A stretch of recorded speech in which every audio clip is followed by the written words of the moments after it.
Hindi mo pa rin ba natatanggap ang confirmation email para sa passport appointment mo? Ito ang gawin mo. Una, pumunta sa Google at i-type ang passport.gov.ph.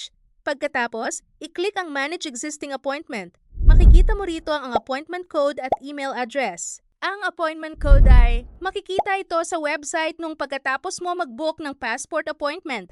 At ang email address naman, ito ang ginamit mo nung kayo ay nagpa-appointment. Kapag nailagay na ang mga ito, i-check ang verification box, sagutan ang hinihinging verification at i-click ang verify.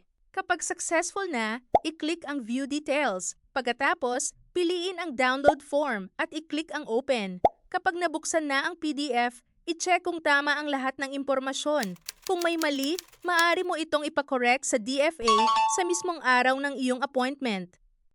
Kung nakatulong at nalinawan ka sa videong ito, huwag kalimutang i-like, mag-subscribe, i-click ang notification bell at i-share para mas marami pang matulungan.